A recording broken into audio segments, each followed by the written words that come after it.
Hi everyone, welcome to the YouTube channel of ChemLover. So today we are going to discuss lecture 5th of atomic structure. In this lecture we will discuss Bohr's model of an atom.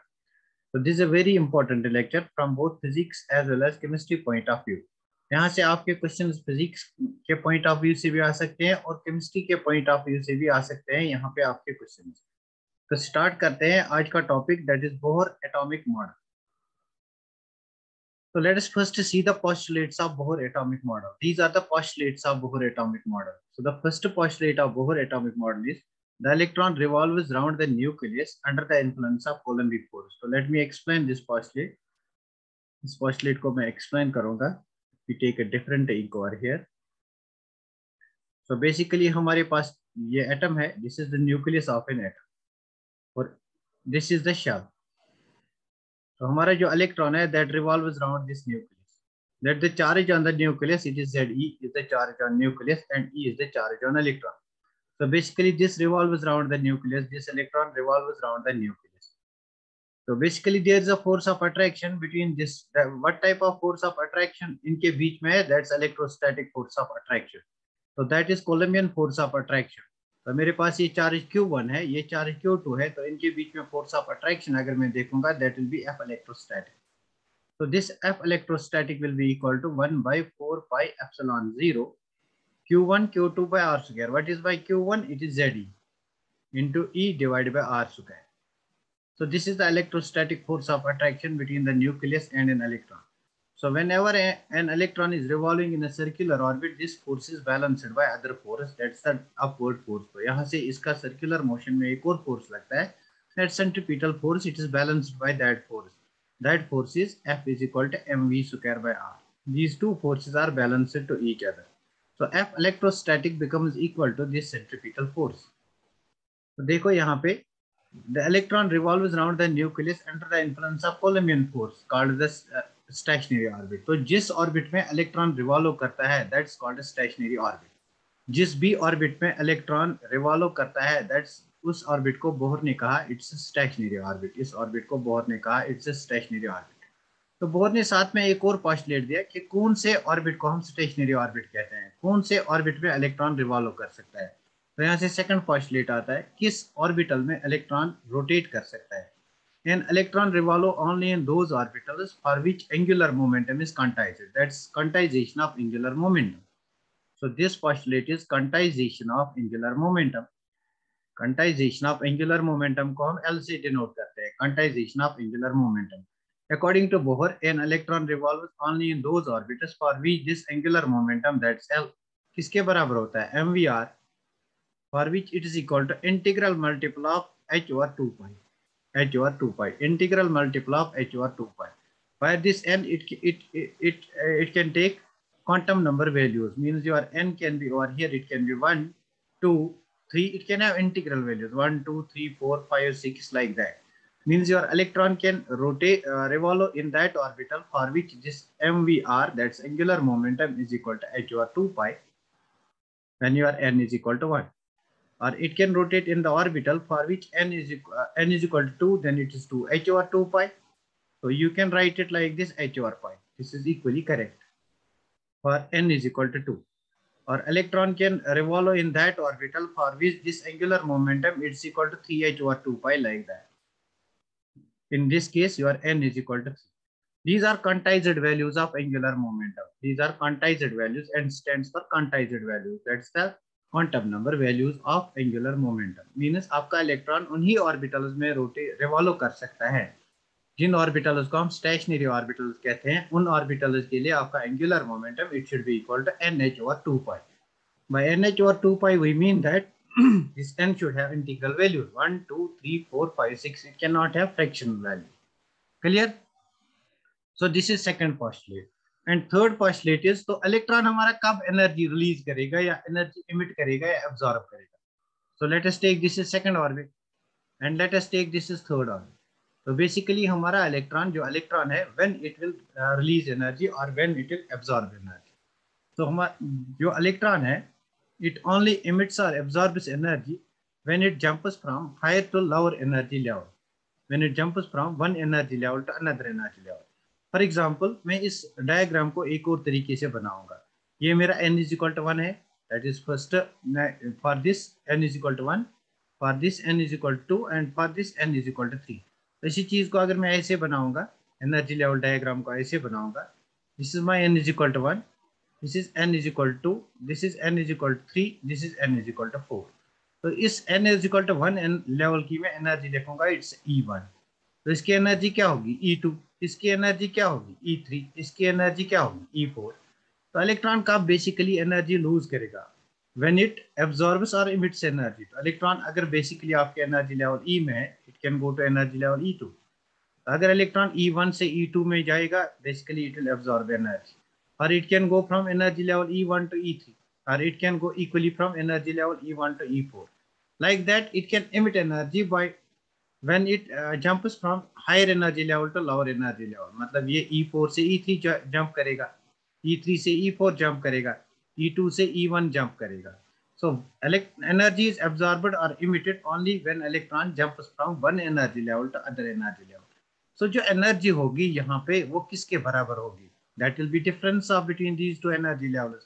for example sorry, for example मेरे पास energy level E1 है और यहाँ मेरे पास energy level E2 है। तो अगर electron को from energy level E1 to energy level E2 जाना है, तो इसके लिए मुझे बेसिकली एनर्जी चाहिए। वो एनर्जी किसके बराबर होगी, that will be the energy difference between two levels. तो इन दो लेवल्स की एनर्जी डिफरेंस क्या होगी, basically it will be E2 minus E1, isn't it. तो E2 माइनस E1 ये किसके बराबर होगी, it will be equal to delta E। So this is the amount of the energy that may be absorbed or emitted when electron jumps from lower energy level to higher or from higher to lower energy level। तो यहाँ पे clearance आई Rutherford model की। तो वहां पे हमने कहा था जब भी इलेक्ट्रॉन रोटेट करेगा, जब भी इलेक्ट्रॉन रिवॉल्व करेगा, इट रेडिएट्स एनर्जी। तो बोर ने इसकी एक्सप्लेनेशन दी कि it only radiates energy when it jumps from one energy level to other energy level. Clear हुआ, क्लियर हुई है ये तीन पोस्टुलेट्स, क्लियर हुई है ये तीन postulates. Now you can see the stationary orbits are those for which angular momentum of electron is integral multiple of h over 2 pi, means L is equal to integral multiple of nh over 2 pi। If the electron makes a transition from one stationary orbit to other, it emits a photon of energy nu, that nu is equal to E is equal to h nu। Clear? These are certain postulates। यहाँ तक clear हुआ? Actually हमें इसकी application discuss करनी है, postulates तो हम बचपन से पढ़ के आए। क्लियर हुआ? तो लेट मी नो ये बात आपको क्लियर हुई, क्वांटाइजेशन प्रिंसिपल क्या होता है इसमें। ये तीन पोस्टुलेट्स आपको क्लियर हो गए।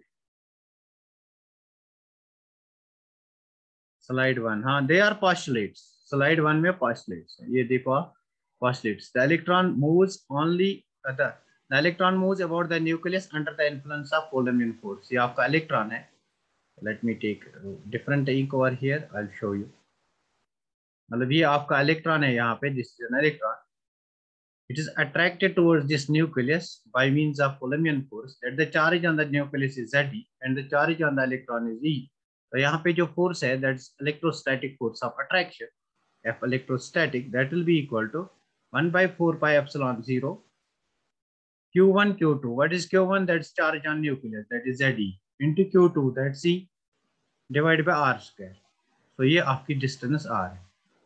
So electron revolves around the nucleus, और जिस ऑर्बिटल में इलेक्ट्रॉन रिवॉल्व करता है, this orbital is called stationary orbital. तो कौन सा ऑर्बिटल स्टेशनरी ऑर्बिटल होगा, for which angular momentum is equal to NH over 2 pi, integral multiple of H over 2 pi angular momentum होना चाहिए ना। अब हमारे पास इलेक्ट्रॉन कब एनर्जी इमिट या एब्जॉर्ब करेगा, इलेक्ट्रॉन विल इमिट और absorb energy only when it jumps from one energy level to other energy level, from lower to higher or from higher to lower energy level। For example, इसकी energy level E1 है और इसकी energy level E2 है। Then the difference in the energy is that's E2 minus E1, isn't it? So this E2 minus E1 basically this is del E। तो ये energy कहाँ से आती है, we supply this energy in the form of E is equal to h nu। So basically this del E will be equal to h nu। तो यही से हमारी रिलेशन आती है del E is equal to h nu और del E is equal to hc by lambda। Clear? Okay okay okay, ठीक, screen हो गया, हो गया, इसका स्क्रीनशॉट हो गया।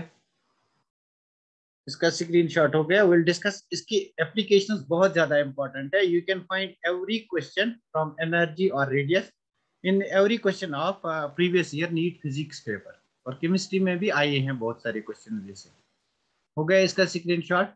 Then will discuss its applications, Bohr model कहाँ पे अप्लाई होता है। Okay, very good. Now see applications of Bohr's model. So the first application of Bohr model is the most important application. Bohr model is applicable to Bohr model is applicable to, अगर आप Bohr model की बात करेंगे, it's applicable to hydrogen and hydrogen like species. ये बहुत ही important है, इससे डायरेक्टली क्वेश्चन आया है। Hydrogen and hydrogen like species, hydrogen like species. Now what are hydrogen like species, तो इस चीज का हम यहाँ पे डिस्कस करेंगे। तो हाइड्रोजन हमारे पास क्या है, हाइड्रोजन इज एन एटम जिसका एटॉमिक नंबर एक है, इसके न्यूक्लियस में एक प्रोटॉन है और इसकी जो शेल है इसमें एक इलेक्ट्रॉन है। Means hydrogen is one electron species, it's a one electron species. Now what are hydrogen like species, hydrogen like species उन स्पीशीज को कहेंगे हाइड्रोजन लाइक स्पीशीज जिनके पास सिर्फ एक इलेक्ट्रॉन होगा। तो for example your helium plus, तो हीलियम प्लस, हीलियम के पास दो इलेक्ट्रॉन होता है, positive charge means it has lost one electron, so basically इसमें एक इलेक्ट्रॉन होता है। For example your lithium 2 plus, तो इसमें भी आपका एक इलेक्ट्रॉन होता है।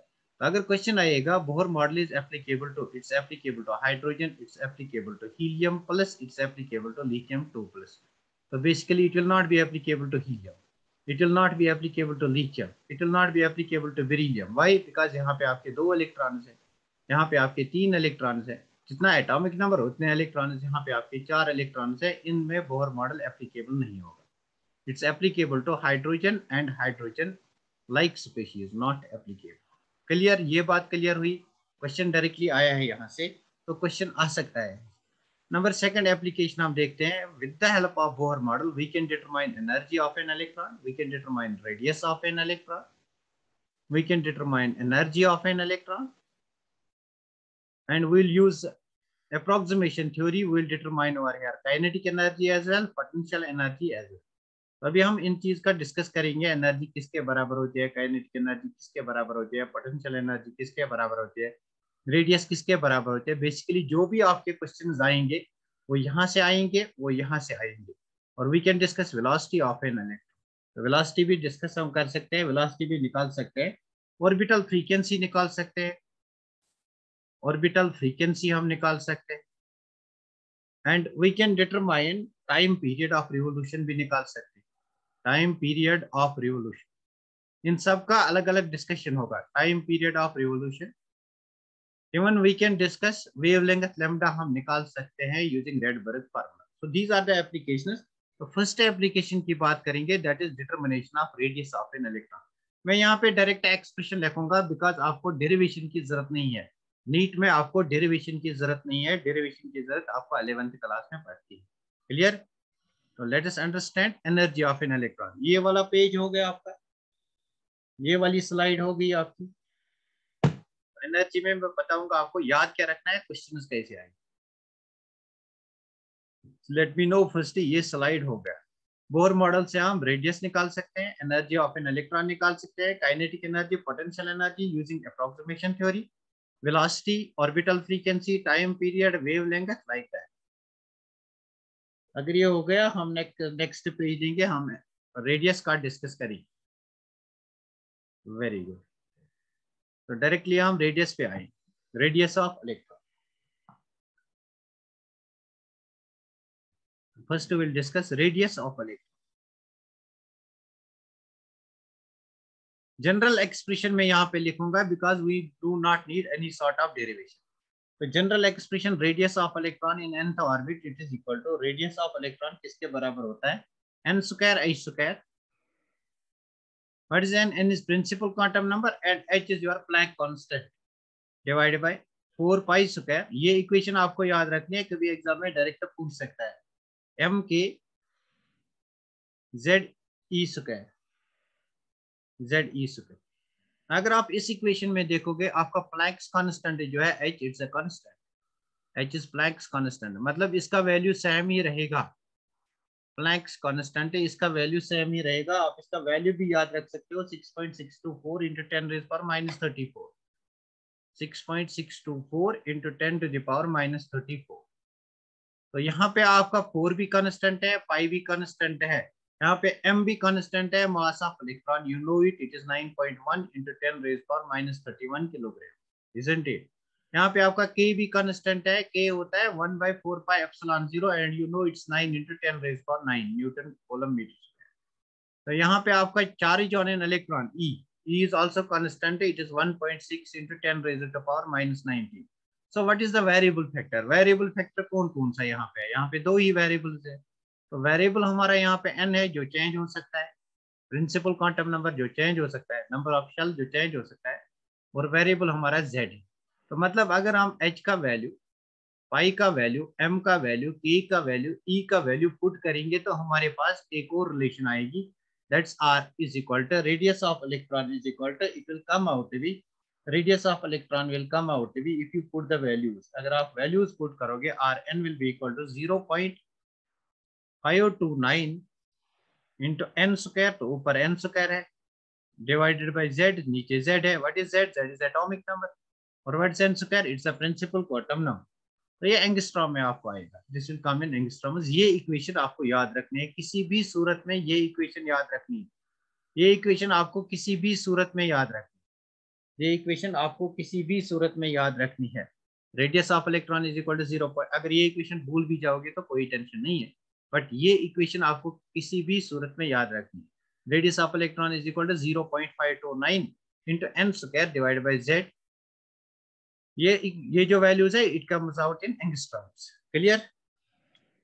तो यहाँ पे आप देख सकते हो where Rn is the radius of the electron in nth orbit and this n it is the principal quantum number, मतलब ये आपको बताएगा किस ऑर्बिट में इलेक्ट्रॉन है, ये आपको बताएगा किस ऑर्बिट में इलेक्ट्रॉन है, and z is atomic number for hydrogen atom।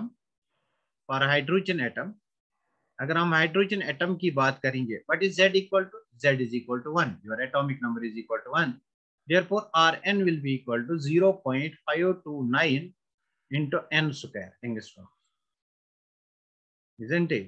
तो देखो मेरे पास एक्चुअली कौन सी डायग्राम बन गया है, जिसे डायग्राम एनर्जी लेवल डायग्राम में यहाँ पे बना, ये मैं यहाँ पे एनर्जी लेवल डायग्राम बना। Basically you can see this is energy level 1, n is equal to 1, this is n is equal to 2, this is n is equal to 3, n is equal to 4, n is equal to 5। Hydro जो भी हम Bohr model में discuss करेंगे, सो n is equal to 1, this is called ground state, तो इसको हम ground state कहते हैं, इसको हम ग्राउंड स्टेट कहते हैं, this is called ground state, इसको हम ग्राउंड स्टेट कहते हैं, this is ground state energy. और इसको फर्स्ट एक्साइटेड स्टेट कहते हैं, फर्स्ट एक्साइटेड स्टेट, इसको कहते हैं second excited state, and this is known as third excited state. अगर आप सिंपल हार्मोनिक मोशन में जाओगे, SHO में जाओगे, तो वहां पे n is equal to 1 first ground state नहीं, फर्स्ट एक्साइटेड स्टेट होती है, वो तो फिजिक्स की बात है, छोड़ो फिलहाल। n is equal to 5, this is fourth excited state, isn't it? n is equal to 1 is ground state, n is equal to 2 is first excited state। तो अगर मैं आपको यहाँ पे क्वेश्चन बोलूंगा, determine the radius of an electron in the second excited state, determine radius of an electron, determine radius of an electron, basically इस पे हम बहुत सारे क्वेश्चन करेंगे, वन सम बोर मॉडल की पहले प्रेजेंटेशन खत्म करेंगे। radius of electron in third excited state, in third excited state,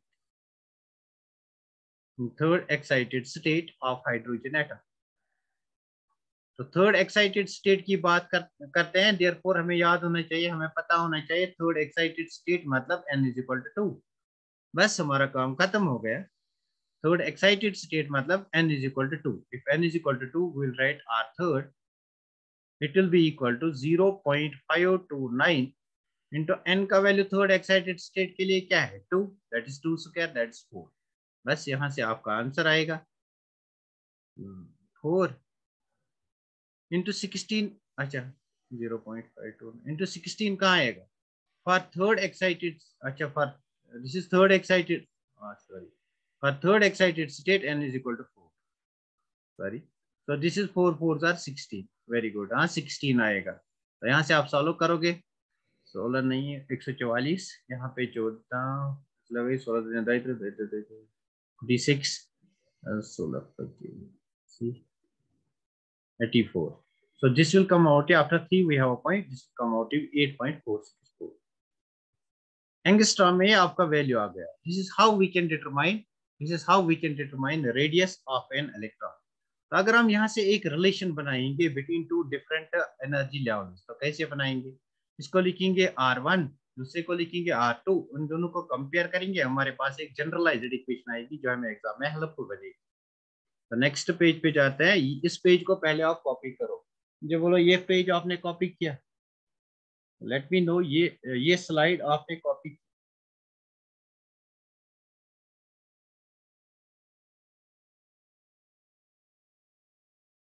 okay आराम से करो, कोई मसला नहीं है. आराम से इस पेज को कॉपी करो. तो बेसिकली ये जो इक्वेशन है बहुत ही इंपॉर्टेंट इक्वेशन है. ये इक्वेशन आपको किसी भी हालत में याद रहनी चाहिए. This equation is very very important and ये आपको याद होनी चाहिए. इससे हम एक और इक्वेशन बनाएंगे. हो गया ये.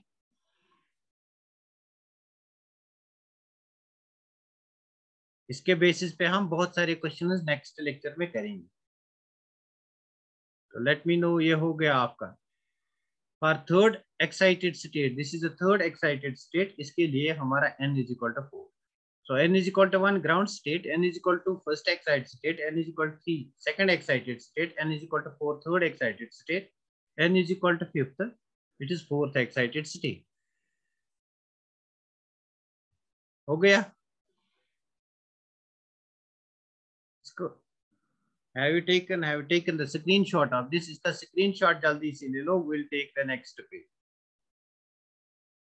So let me know ये हो गया.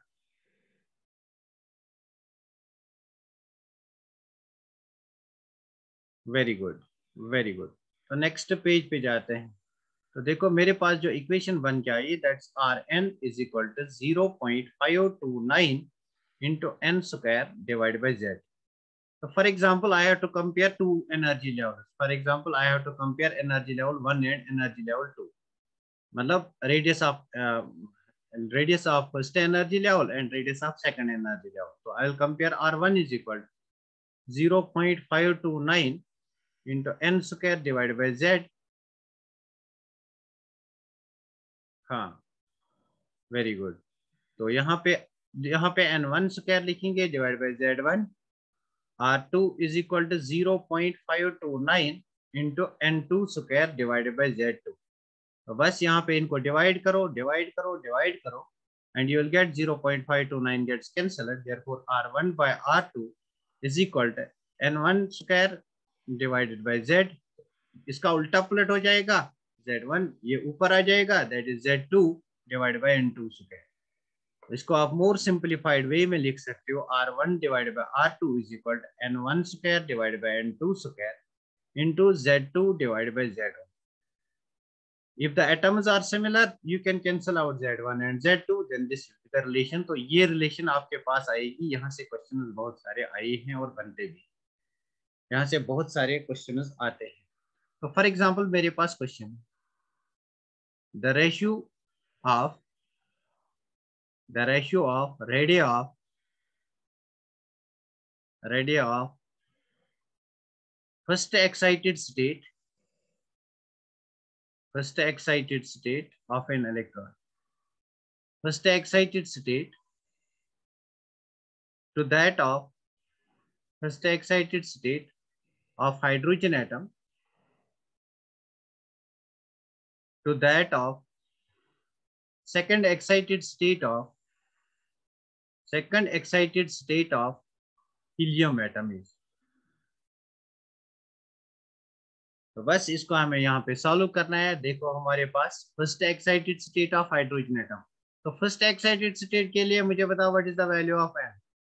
फर्स्ट ग्राउंड स्टेट के लिए 1 है. फर्स्ट एक्साइटेड स्टेट के value of n is equal to 2.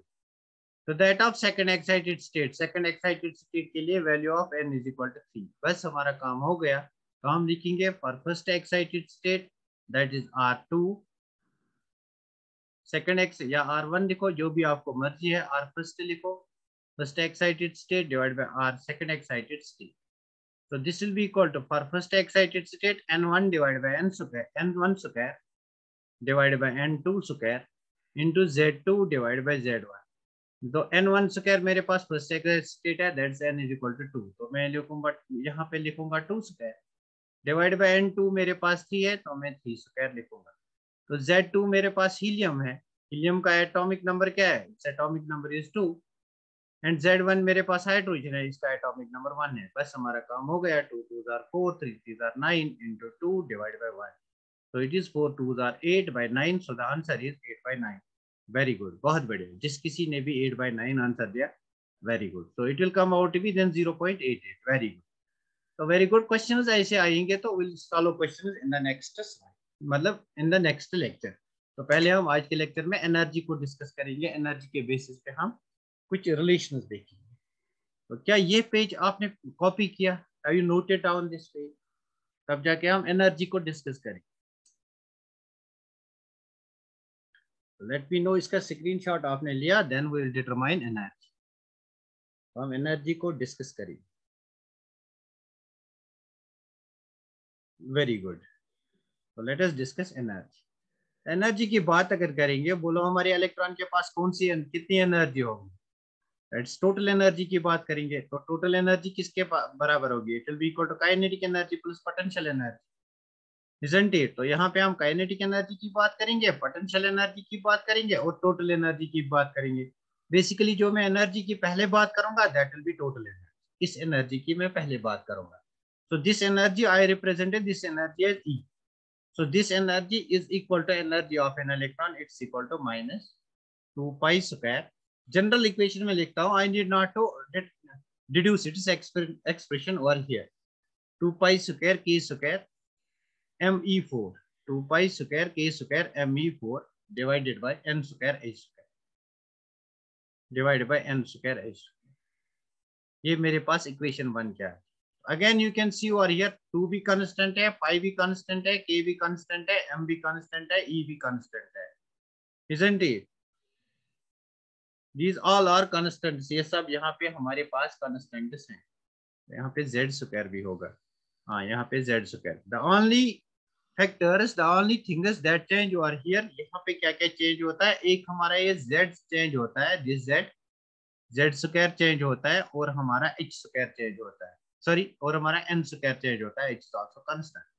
तो इन सब का वैल्यू अगर मैं इंट्रोड्यूस करूंगा, so I will write E is equal to Z square divided by n square minus into, इनको मैं अलग निकालूंगा, 2 pi a square me4, these are constants, divided by h square, these are all constants।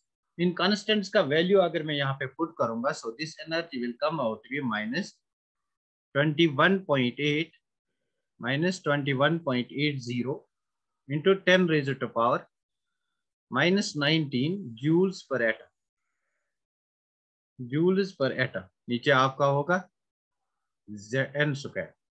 तो this is for hydrogen atom, for hydrogen atom, for hydrogen atom this z is equal to 1। तो 1 को मैंने यहाँ पे introduce किया, तो this comes out to be, energy comes out to be this. एक तो आपको ये इक्वेशन याद रखनी है। हो सकता है एग्जामिनर आपको जूल्स पर एटम में एनर्जी का वैल्यू पूछेगा, then this is 2.8 divided by 2.8 divided by n square, 2.8 into 10 raised power minus 19 divided by n square joules per atom। तो मेरे पास जो एनर्जी की पहली एक्सप्रेशन आई, मैं यहाँ पे इन एक्सप्रेशन को नोट डाउन करूंगा।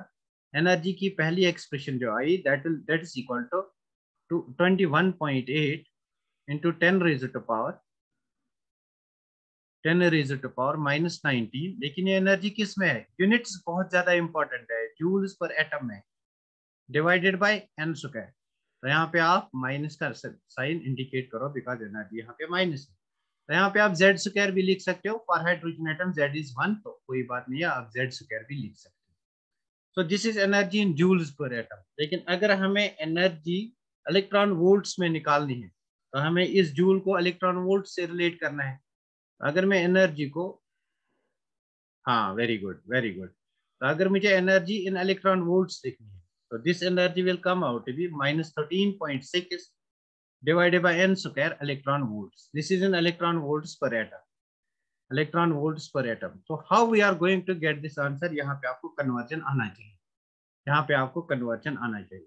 तो आपको पता होना चाहिए जो जूल को हम कैसे इलेक्ट्रॉन वोल्ट में कन्वर्ट कर सकते हैं. Therefore you can write over here 1 joule is equal to 6.2419 into 10 raised to power 18. 6.2419. I'll write it again. मैं यहाँ पे लिखूंगा 1 joule is equal to 6.2419 into 10 raised to power 18. 6.2419 into 10 raised to power 18 electron volts. तो basically इसको मैंने multiply किया 6.2419 in 10 raise power 18 electron volt से. मेरा एनर्जी का वैल्यू जो है that comes out to be this. सबसे ज्यादा क्वेश्चन इस इक्वेशन पे आए हैं. सबसे ज्यादा क्वेश्चन इस इक्वेशन पे आए हैं. यहाँ पे आपका z स्क्वायर है. तो for hydrogen atom it comes out minus 13.6 divided by n square. अगर हाइड्रोजन ना हो के कोई और एटम होगा देन z स्क्वायर. तो बेसिकली सबसे ज्यादा क्वेश्चन इस इक्वेशन पे आते हैं. But this is equally important. ये भी बहुत ज्यादा इंपॉर्टेंट है. हो सकता है आपको यूनिट में फंसाएगा. आपको जूल्स पर एटम पूछेगा तो आप यहाँ पे इसको मार्क करके आ जाओ. तो गलती से भी आप यहाँ पे गलती नहीं करना. यहाँ पे आपको यूनिट्स देखने हैं. इलेक्ट्रॉन वोल्ट्स में पूछता है या जूल्स में पूछता है. अभी एक और वैल्यू है किलो कैलोरीज में भी. एनर्जी का यूनिट किलो कैलोरी भी है. तो अगर हम किलो कैलोरीज की बात करेंगे this is equal to minus 313.6 divided by n square into z square. Kilo calories per mole. Kilo calories per मोल. तो यहाँ पे आप कैसे निकालोगे? It comes out with 313.6. तो आपको बेसिकली पता होना चाहिए जूल्स को कैलोरी में कैसे कन्वर्ट करते हैं. जूल्स को सॉरी इलेक्ट्रॉन वोल्ट्स को, this is electron volt. Electron volts को कैलोरी में कैसे कन्वर्ट करते हैं. तो आप लिख सकते हो 1 electron volt is equal to 23.06 kilo calories per mole. 23.06 kilo calories per mole. Thermodynamics में भी बहुत इंपॉर्टेंट ये रिलेशन है. तो तीन रिलेशन हमने निकाले. एक जूल पर एटम, दूसरा इलेक्ट्रॉन वोल्ट पर एटम, तीसरा किलो कैलोरीज पर मोल. नाउ हमारे पास एक और यूनिट का एनर्जी का होता है that is kilo joules per मोल. तो इसका वैल्यू अगर किलो जूल पर मोल में निकालते हैं this comes out to be E comes out to be minus 1312 into n into z square divided by n square. Very good. बहुत बढ़िया. 1312. Very good. So this value is in kilojoule per mole. Kilojoule पर मोल. कोई मुझे बता सकता है calorie और joule के बीच में कौन सी रिलेशन है? एक कैलोरी कितने जूल्स के बराबर होती है? एक कैलोरी कितने जूल्स के बराबर होती है? नहीं नहीं नहीं नहीं. एक कैलोरी और जूल के बीच में कौन सी रिलेशन होती है? 1 calorie is equal to 4184. 1 joule is equal to 4. This is in joules. 1 joule is equal to 4184. 1 calorie is equal to 4184 joule. तो यहाँ पे आप कन्वर्ट कर सकते हो. मतलब इसको अगर आप मल्टीप्लाई करोगे, इस कैलोरी को यहाँ पे 313.6 को मल्टीप्लाई करोगे 4184 से, you will get this answer.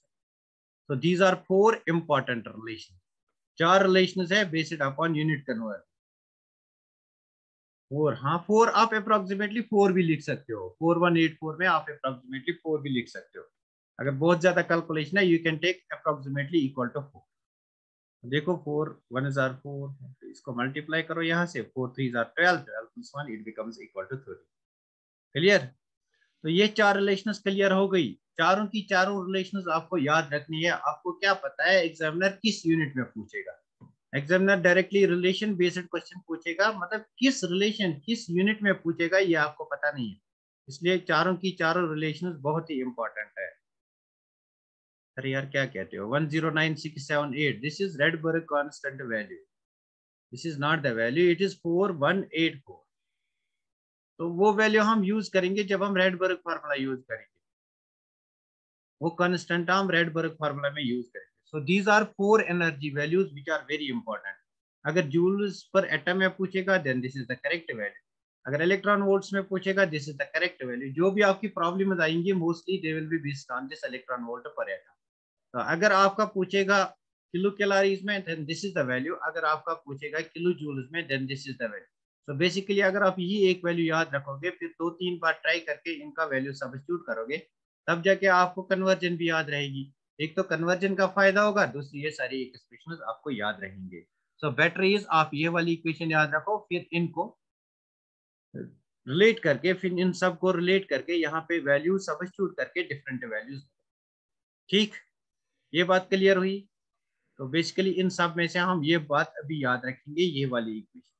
तो ये बात क्लियर हुई, energy is equal to -13.6 Z square divided by n square, electron volt per atom.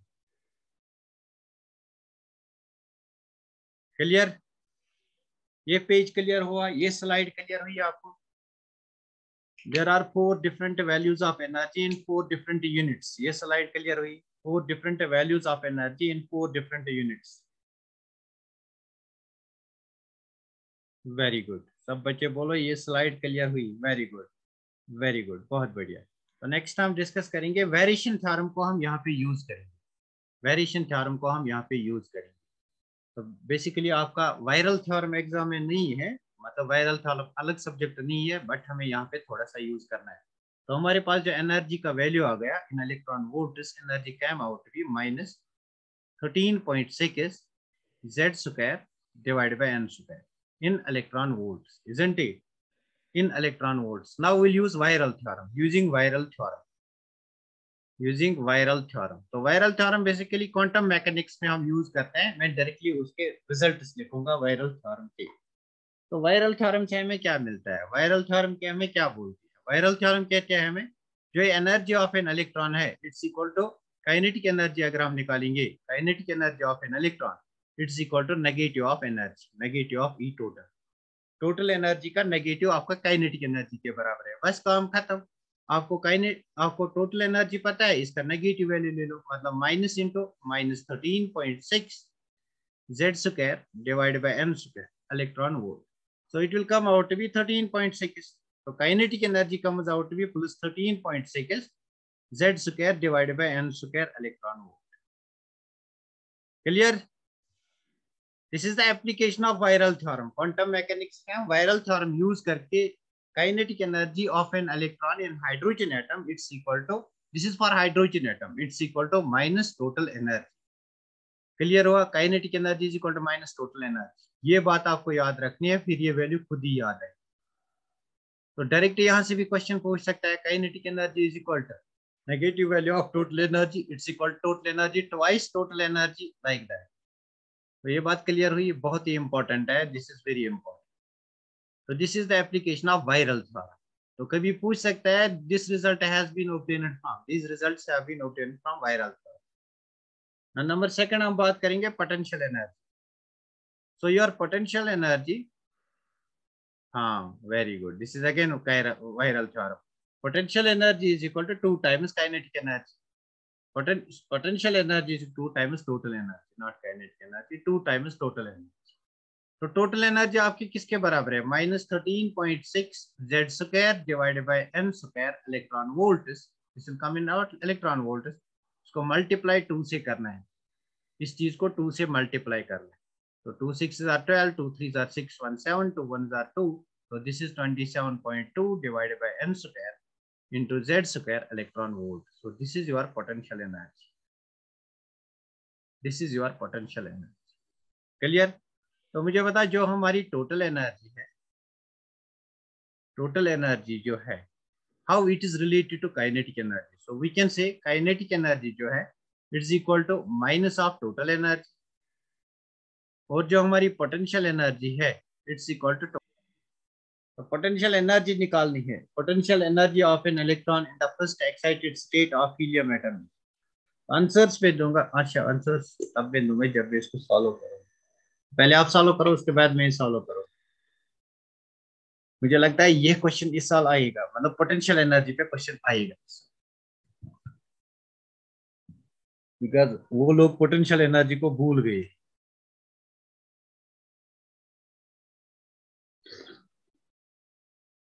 चलो करते हैं, हाँ इसको सॉल्व करते हैं। तो you know that potential energy is equal minus 27.2 into z square divided by n square, isn't it? So first excited state matlab n is equal to 2. Z for helium it is 2. So you can write minus 27.2 into 2 square, that's 4, divided by n का value 2 है, that's 4. So the answer is minus 27.2 electron volts. Options में देगा minus 27.2 electron volt. Second option देगा minus 54.4 electron volt. Third option देगा 108 point something 6 electron volt, like that. So this is how you have to solve a question. Now अब velocity की बात कर रहे हैं. Velocity of electron. Velocity of electron in question को हम देखेंगे नेक्स्ट टॉपिक में. Velocity of electron की बात करें. So this will be important. We'll discuss velocity of electron. Next slide लूंगा मैं. Velocity of electron को डिस्कस करेंगे. Velocity of electron. So the velocity of the electron, it's equal to, direct में लिखूंगा यहाँ पे बिकॉज आपको एक्सप्रेशन की जरूरत नहीं है, आपको सॉल्व करने की जरूरत नहीं है. How velocity has been determined, वो तो हम 11th वालों को बताते हैं. आपको डायरेक्ट इक्वेशन याद रखनी है वेलोसिटी को कैसे निकालते हैं. It's equal to z divided by n. What is z? Atomic number. What's n? Principal quantum number into 2.188. ये बात बहुत ही इंपॉर्टेंट है, ये याद रखना. तो वेलोसिटी का यूनिट क्या है? मीटर पर second. So 2.188 into 10 raised to power 8 meter per second. Very good. 2.18 into 10 raised to power 8 meter per second. अच्छा, this is centimeter per second. अगर मीटर निकालोगे so it will come out to be 6 meter per second. So this is velocity. Clear? यहाँ से आप question निकाल सकते हो velocity किसके बराबर आएगी. यहाँ पे z और n का वैल्यू आपको निकालना है. n for ground state it is 1, for first excited state it is 2, second excited state 3, like that. So this is velocity. उसके बाद हम orbital frequency को कैसे निकालते हैं? orbital frequency को कैसे निकालते हैं? orbital frequency is equal to, orbital frequency की अगर बात करेंगे it's equal to velocity divide by circumference. Because orbit की बात करते हैं, इट्स स्फेरिकल, देयरफॉर उसमें हम किसकी बात करेंगे? Circumference of sphere. सर्कमफ्रेंस आपको पता है it's equal to 2 pi r. Circumference of circle is equal to 2 pi r. So v divide by 2 pi r. तो v divide by 2 pi r. इसको अगर आप सॉल्व करोगे तो आपको जनरल इक्वेशन जो आएगी वो आपको याद रखनी है. z square divided by n cube into 6.66 into 10 raised to power 50. So this is again very important. Orbital frequency. तो यहाँ से अगर क्वेश्चन आएगा ना डायरेक्टली आपको पूछेगा ऑर्बिटल फ्रीक्वेंसी किसके बराबर होती है? v divide by 2 pi r, m divide by 2 pi r, e divide by 2 pi r या v divide bye 4 pi r, like that. तो चार क्वेश्चन ऑप्शन जो बनेंगे v divide by 2 pi, v divide by 2 pi r, v divide bye 4 pi, v divided by 4 pi r. These are the four options that can be framed over here. Inverse its time period. हाँ, इसका time period inverse होगा. तो उसके बाद हम time period की बात करेंगे. These are equations which you have to remember. Time period की बात करेंगे. Time period किसके बराबर होता है? Time period को Tn से denote करते हैं. Time period of nth energy level. It's equal to inverse of this orbital frequency. That is 2 pi r divided by v. 2 pi r divided by v. मतलब इसका भी इनवर्स लेना है. Means it's equal to n cube divided by z square into 1. इसको अगर आप inverse करोगे this will come out to be 1.5 into 10 raise power -16 seconds. बस ये इक्वेशंस आपको याद रखनी है.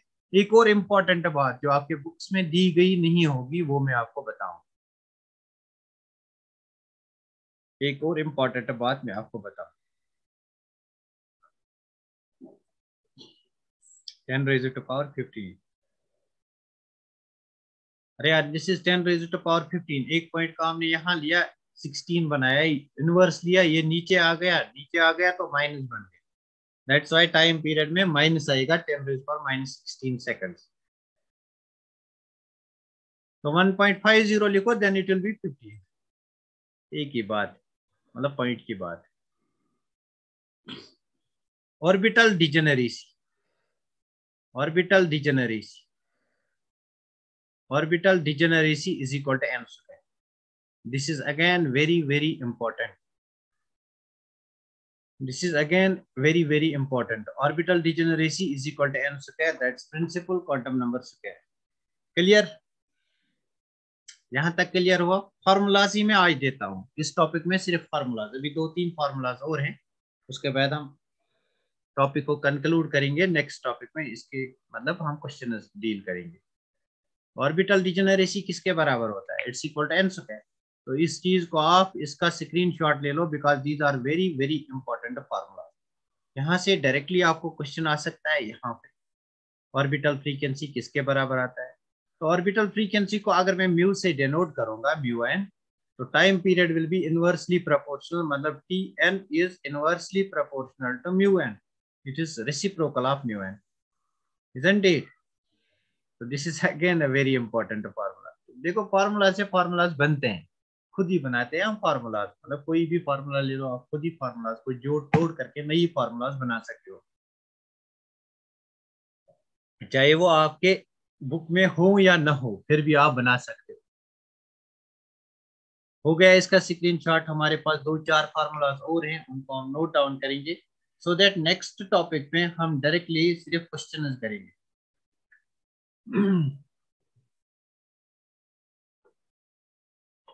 बिकॉज कल और परसों क्लास नहीं है ना, तो 2 दिन आप इन फार्मूलाज को पूरी तरह रिवाइज करोगे। अगर हो सके तो क्वेश्चंस भी करना, बिकॉज ये आपका हेल्पफुल रहेगा for physics, from physics point of view also.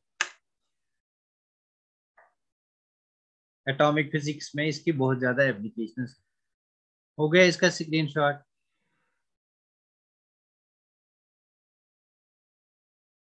इसका स्क्रीनशॉट हो गया? Once it is done let me no.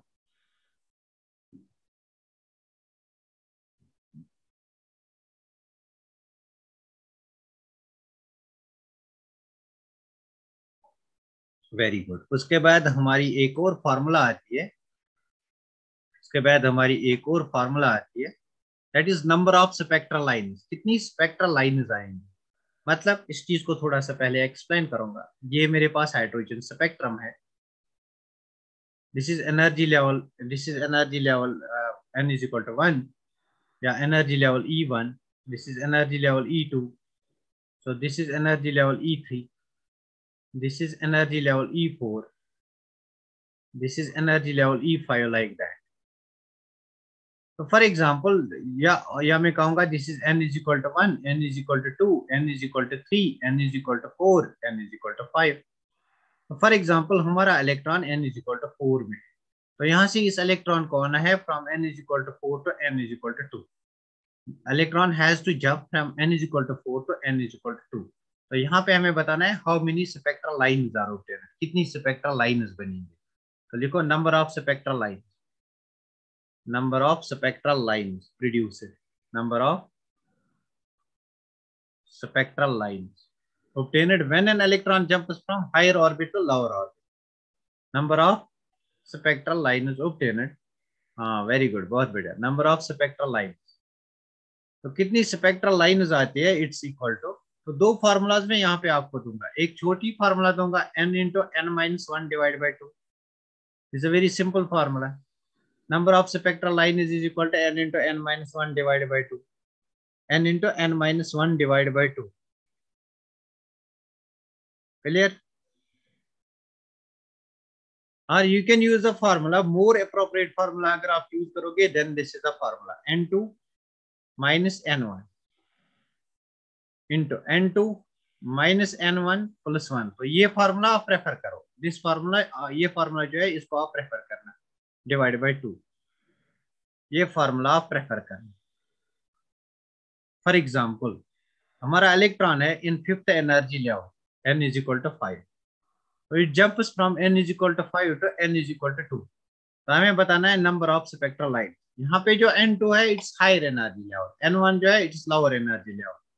Number of spectral lines बतानी, तो how we can determine n2 is equal to 5, n1 is equal to 2। बस यहाँ पे substitute करो values, 5 minus 2 that is 3, into 5 minus 2 that is 3 plus 1 that is 3 divided by 2. अरे यार क्या हो 5 minus 2, let me say it jumps to energy level 3. 5 minus 3 is equal to 2. 5 minus 3 2 2 plus 1 यहाँ पे माइनस होना चाहिए isn't it? n2 minus n1 plus 1. हाँ 6 आया, किसमें 6 आया 5 to 3.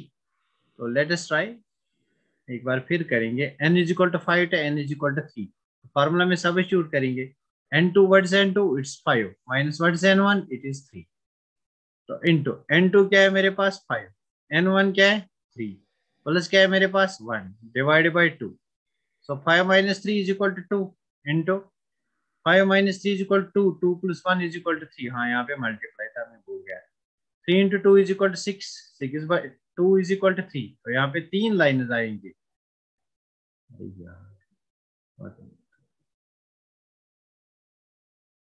हाँ यहाँ पे 3 लाइनें आएंगी. अगर आपका इलेक्ट्रॉन आप जंप करेगा from fifth energy level to second energy level. So n2 is equal to 5, n1 is equal to 2. तो यहाँ पे देखो n2 minus n1 5 minus 2 that is 3 into 5 minus 2 that is 3 3 plus 1 3 divided by 2, isn't it? n2 minus n1 5 minus 2 is equal to 3, 5 minus 2 is equal to 3 3 plus 1 is equal to 4 divided by 2. So 4 3s are 12 by 2, 12 by 2 means 6. तो जिसका answer 6 था वो correct answer है. जिस किसी ने भी 6 answer इसमें दिया जिसमें from n is equal to 5 to n is equal to 2 that is correct answer 6. तो इसके केस पे आपको 3 लाइन आ गई. तो यहाँ से भी आपको क्वेश्चन बनता है, will see in the question practice है. ठीक. तो जब भी इलेक्ट्रॉन जंप करता है मैंने कहा था यहाँ पे एनर्जी एब्जॉर्ब या एवॉल्व होती है. What is that energy equal to? That energy is your del E, it's equal to E2 minus E1 and this del E is equal to h nu, isn't it? तो इस equation को next page पे discuss करेंगे. Next page पे discuss करेंगे इस equation को. मतलब कौन सी इक्वेशन को? When an electron absorbs energy jumps from lower energy to higher energy it absorbs energy that is del E, it's equal to E2 minus E1 and this is equal to h nu. मतलब यहाँ पे जो हमारा del E है del E is equal to h nu. So you know that nu is equal to c by lambda, so it is hc by lambda. तो आपका del E is equal to hc by lambda Rydberg formula में use होगा. क्लियर? यहाँ पे आप lambda भी निकाल सकते हो. Lambda is equal to hc divided by del E, isn't it? Lambda is equal to hc divided by del E. क्लियर? उसके बाद हमारे पास लास्ट फार्मूला जो आती है that is Rydberg formula. Rydberg formula last formula हमारे पास आएगी दैट्स रेडबर्ग फार्मूला. बहुत बड़ा टॉपिक है ये, इसमें पूरा 1 घंटा लग गया. जो हमारा लास्ट टॉपिक है दैट इज रेडबर्ग फार्मूला. अरे यार दैट इज रेडबर्ग फार्मूला. तो रेडबर्ग फार्मूला को जानते हैं. रेडबर्ग फार्मूला को हम याद रखेंगे. रेडबर्ग फार्मूला हमें कैसे किस काम आएगी? रेडबर्ग फार्मूला किस काम आएगी? तो बेसिकली रेडबर्ग फार्मूला से हम एनर्जी निकालते हैं, isn't it? Energy of the transition निकालते हैं. तो del E is equal to from the Rydberg formula this del E is equal to E2 minus E1. तो E2 का वैल्यू कहां से लाओगे? एनर्जी ऑफ एन इलेक्ट्रॉन जो हमने निकाला था. E1 का value energy of an electron जो हमने निकाला था. तो वो अगर यहाँ पे सब्स्टिट्यूट करेंगे this del E will come out to be 2 pi square. ये इक्वेशन आपको याद रखनी है. 2 pi square mz square E4 divided by h square into 1 divided by n1 square minus 1 divided by n2 square. Exam में कौन सी गलती होती है रेडबर्ग फार्मूला में? वहां दिमाग चक्कर खाता है कि यहाँ पे n1 स्क्वायर है या यहाँ पे n1 स्क्वायर है. बस परेशान होके क्वेश्चन गलत करके आ रहे हैं. ठीक. तो याद रखना पहले n1 स्क्वायर है उसके बाद n2 स्क्वायर है.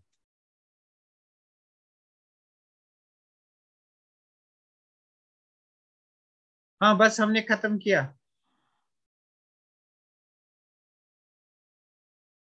हमने खत्म किया बस. ये वाली इक्वेशन जो है ये बेसिकली क्यों बहुत बड़ा क्लास हो गया इस क्लास में हमने सारी फार्मूलाज को नोट डाउन किया सो दैट हमारा टाइम आगे बचेगा। बस आज के बाद हमारा छोटे छोटा क्लास होगा, सिर्फ क्वेश्चन प्रैक्टिस होगी इस पे। तो बस हमने इसको खत्म किया। यहाँ पे हम फार्मूलाज को नोट डाउन करेंगे। क्या मैं यहाँ पे लिख सकता हूँ this del E is equal to H C by lambda, H C by lambda. और ये जो सारा वैल्यू है इसको हम आर जेड कहते हैं या आर कहते हैं, और जेड को ऐसे ही रहने देते हैं। मतलब जेड के बगैर जो भी यहाँ पे वैल्यूज है इनको मैंने आर लिखा, Rydberg constant into 1 divide by n1 square minus 1 divide by n2। बस एक बात यहाँ रह गई, वो हम नेक्स्ट लेक्चर पे डिस्कस करेंगे। This is Rydberg formula. यहाँ पे अगर आप आर का वैल्यू भी याद रखोगे, दिस इज 109743 सेंटीमीटर इनवर्स। बस दिस इज वेरी इंपॉर्टेंट, ये बात आप याद रखें। Clear? Clear? This is very important. Rydberg formula it's very important.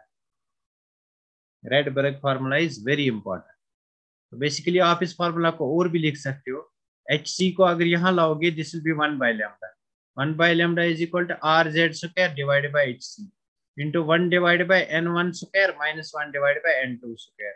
बस 1 divided by lambda it's equal to your mu wave number, it is equal to your frequency. Frequency is inversely proportional to wavelength. तो यहाँ से आप frequency भी निकाल सकते हो, isn't it? आज का लेक्चर यही तक। मुझे बता, थक गए आप लोग? मैं तो बहुत थक गया, मैं ऑलरेडी बीमार हूँ। आज बीमार होके मैंने इतना बड़ा क्लास बनाया आपके लिए। किसी को कोई प्रॉब्लम, ये इक्वेशन आप कल याद कर लेना। कल दिन भर आपका यही काम होगा कि इन इक्वेशन को आप याद कर लेना। बहुत ज्यादा थक गया मैं आज। Not at. आप लोग नहीं थक गए? अच्छा, मजा आया इस क्लास में? सब बताओ, आप जाते जाते मजा आया इस क्लास में? हर कोई बताएगा।